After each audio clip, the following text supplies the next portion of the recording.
Hello guys, welcome to creative mind. This is Utsav Sen. और जैसा कि आप 12th क्लास का चैप्टर नंबर 1 पढ़ रहे थे हम, जिसका नाम था नॉट फॉर प्रॉफिट ऑर्गेनाइजेशन, जिसको हम कहते हैं लाभ ना कमाने वाली संस्थाएं। मेरे दो वीडियोस थे। सबसे पहले मीनिंग और कैरेक्टरिस्टिक के बारे में।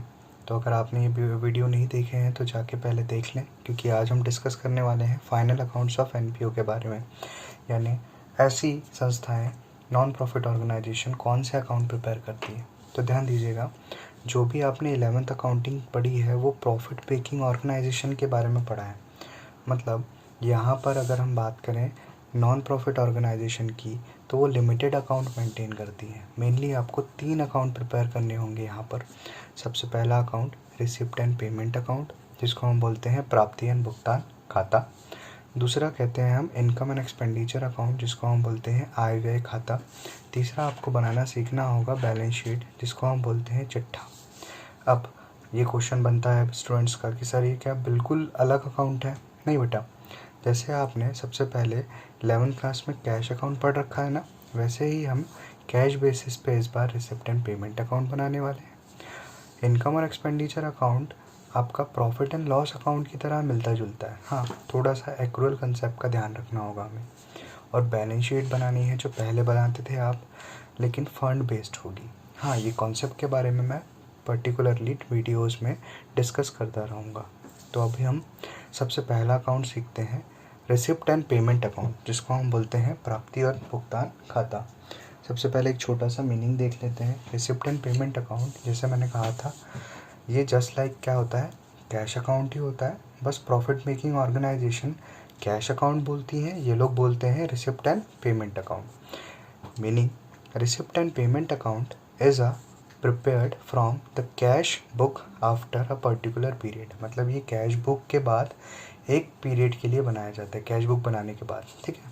तो प्राप्ति भुगतान खाता एक निश्चित अवधि के पश्चात रोकड़ पुस्तक से तैयार किया जाता है। It is like a summarised cash account. देखो मैंने कहा था ना कि ये समराइज्ड कैश अकाउंट ही होता है। तो यह खाता रोकड़ पुस्तक का कार्मिक एवं क्या होता है बेटा, संक्षिप्त रूप होता है। बस ध्यान रखना है आपको कि ये कैश अकाउंट की तरह ही होता है, कुछ अलग नहीं होता है इसमें। अगर हम इसका पर्टिकुलर फॉर्मेट देखें तो फॉर्मेट कुछ इस तरह से होगा इसका। सबसे पहले हमें हेडिंग लिखनी है, receipt and payment account for the year ending, जिस ईयर एंड के लिए बनाया जा रहा है। रिसिप्ट अमाउंट, पेमेंट अमाउंट, इस तरफ सारी रिसिप्ट लिख देनी है और डेबिट साइड में, और फिर लिख देनी है पेमेंट। बस ये ध्यान रखना है आपको कि जब भी आप रिसिप्ट पेमेंट अकाउंट बनाएंगे बेटा, तो आपका जो क्वेश्चन है वो 3 स्टेप में सॉल्व होगा। स्टेप नंबर 1 होगा, आपको टू बैलेंस ब्रॉट डाउन ढूंढना है। ध्यान रखना, बैलेंस ब्रॉट डाउन कैश का भी होगा, बैंक का भी होगा, या दोनों का होगा। ठीक है। स्टेप नंबर 2 में आपको ढूंढना है सारी रिसिप्ट, जो भी आपकी रिसिप्ट है, चाहे वो करेंट ईयर की हो, प्रीवियस ईयर की हो, या नेक्स्ट ईयर की हो। आपको रिसिप्ट से मतलब है, उसको आप कर दोगे डेबिट, और पेमेंट को कर दोगे, भुगतान को कर दोगे क्रेडिट। चाहे वो पेमेंट करेंट ईयर के हो, प्रीवियस ईयर के हो, या नेक्स्ट ईयर के हो। ठीक है। अब ये क्वेश्चन बनता है कि सर क्या और कुछ भी लिखा जाता है? बिल्कुल। आपको यहाँ पर ये जो खाली जगह है ना बेटा, यहाँ पर आपको रेवेन्यू एंड कैपिटल रिसिप्ट को लिखना है, और इस जगह आपको रेवेन्यू, ठीक है, एंड कैपिटल पेमेंट को लिखना है। तो आपका ये रिसिप्ट एंड पेमेंट अकाउंट पूरा हो जाएगा। अब क्वेश्चन बनेगा, सर रेवेन्यू और कैपिटल क्या होता है? बिल्कुल बता रहा हूँ बेटा, कॉन्सेप्ट, सारा कॉन्सेप्ट पढ़ेंगे हम आज। अगर हम बात करें किसी भी अकाउंटिंग ट्रांजिशन की, ठीक है, लेन देन की, तो हमेशा वो 2 प्रकार से होता है बेटा। या तो वो रेवेन्यू नेचर का हो सकता है, आगमगत, या कैपिटल नेचर का हो सकता है, पूंजीगत। रेवेन्यू नेचर का मतलब होता है ऐसे ट्रांजिशन जो एक अकाउंटिंग पीरियड तक हमें उसकी सुविधाएं देते हैं, या हम याद रखने के लिए कह सकते हैं जो बार बार हो, रिकरिंग नेचर के हो, तो उसको हम बोलेंगे वो रेवेन्यू है। इसी तरह से कैपिटल कौन से होंगे? तो कैपिटल ऐसे होंगे जो एक बार सदियों में या साल भर में होते हैं। ठीक है, मैं बस आपको याद रखने के लिए वर्ड्स बता रहा हूँ, समझते हैं। बार बार मतलब ऐसे बिजनेस में पेमेंट्स जो बार बार नेचर हो, जैसे कह सकते हैं हम इलेक्ट्रिसिटी बिल, भैया बार बार देना होता है हमें। किसी बंदे को हमने रखा है, उसको अगर हम सैलरी पेड करें, बार बार देना होगा। हम उसको वेजेस भी दे सकते हैं हर मंथ या हर ईयरली या डेज़ की भी दे सकते हैं। तो ऐसी पेमेंट जो बार बार हो रही है, तो उसको हम बोलेंगे वो हमारी रेवेन्यू क्या है, पेमेंट। ठीक है। इसी तरह से अगर हमारा नेचर रेवेन्यू है और उससे हमें कुछ प्राप्त हो रहा है, जैसे हम बोल सकते हैं हमने रेंट रिसीव किया, किराए पे दिया घर, रेंट आया, बार बार आएगा, तो हम बोलेंगे वो रेवेन्यू नेचर है ना। रेवेन्यू नेचर की क्या है, रिसिप्ट है, पैसा आ रहा है। हो सकता है हमने कमीशन रिसीव किया बच्चे, तो कमीशन भी क्या है, बार बार आएगा, तो हम उसको बोलेंगे वो क्या है, नेचर क्या है, रेवेन्यू। ठीक है, ये समझ में आ गया सर। अब हमें ये बता दीजिए कि कैपिटल नेचर क्या होता है। बिल्कुल, कैपिटल नेचर की हम बात करें तो हम ऐसा समझ सकते हैं, कैपिटल नेचर ऐसा जो एक बार हो। एक बार की कौन सी पेमेंट होगी बिजनेस में, तो भैया किसी बिजनेस ने अगर बिल्डिंग परचेस कर ली, क्या वो बिल्डिंग रोज परचेस करेगा, नहीं, साल भर 10 साल में एक बार। मशीन परचेस कर ली, पैसा गया, ठीक है, तो उसको हम बोलेंगे वो कौन सी नेचर की है, कैपिटल नेचर की पेमेंट है। इसी तरह से अगर हमने रिसिप्ट किया बैंक लोन, किसी फर्म ने या किसी इंस्टीट्यूट ने बैंक लोन लिया, तो भाई रोज़ रोज़ तो बैंक लोन लेता नहीं है, तो ये बैंक लोन क्या है, रिसिप्ट है, पैसा आया, लेकिन कैसा है, कैपिटल। इसी तरह से अगर हमने डिबेंचर इशू कर दिया, कंपनी कई बार अब आम जनता से पैसा लेने लगती है, तो उसको हम बोलते हैं डिबेंचर इशू कर देना। ठीक है, तो वो नेचर क्या हो जाएगा, रिसिप्ट, लेकिन वो कौन सा है, कैपिटल। नेचर की बात कर रहे हैं हम। ठीक है, ध्यान रखना, एक बार मतलब कैपिटल नेचर, ठीक है, एक बार बोलेंगे कैपिटल नेचर, बार बार बोलेंगे या रिकरिंग नेचर बोलेंगे रेवेन्यू। अब रिसिप्ट एंड पेमेंट अकाउंट जब बनाओगे बच्चे आप, रिसिप्ट एंड पेमेंट अकाउंट में दोनों चीज़ों को दिखाया जाता है, ये ध्यान रखना।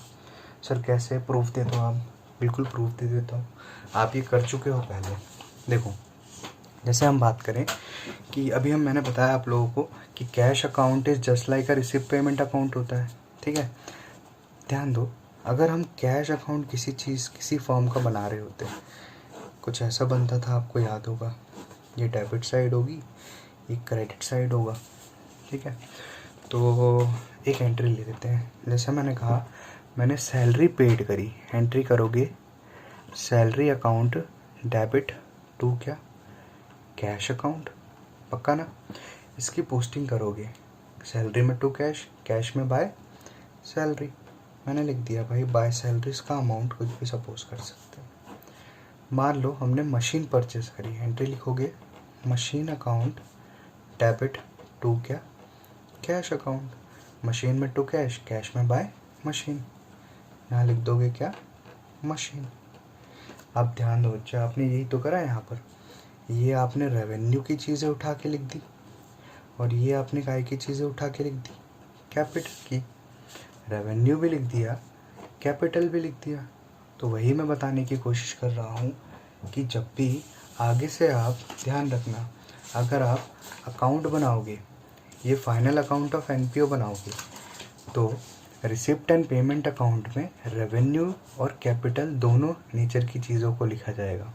इसी तरह से इनकम और एक्सपेंडिचर अगर बनाओगे तो रेवेन्यू वाला पार्ट यहाँ आ जाएगा और कैपिटल वाला पार्ट बैलेंस शीट में आ जाएगा। वो हम आगे देखेंगे आगे की वीडियोस में, अभी हम क्योंकि ये सिर्फ receipt and payment account discuss कर रहे हैं। ठीक है, तो रिसिप्ट एंड पेमेंट अकाउंट का फॉर्मेट आपको बिल्कुल याद हो गया होगा कि सर हमें क्या करना है, सबसे पहले बैलेंस ब्रॉट डाउन ढूंढना है, कैश का होगा, बैंक का होगा या उसका टोटल होगा।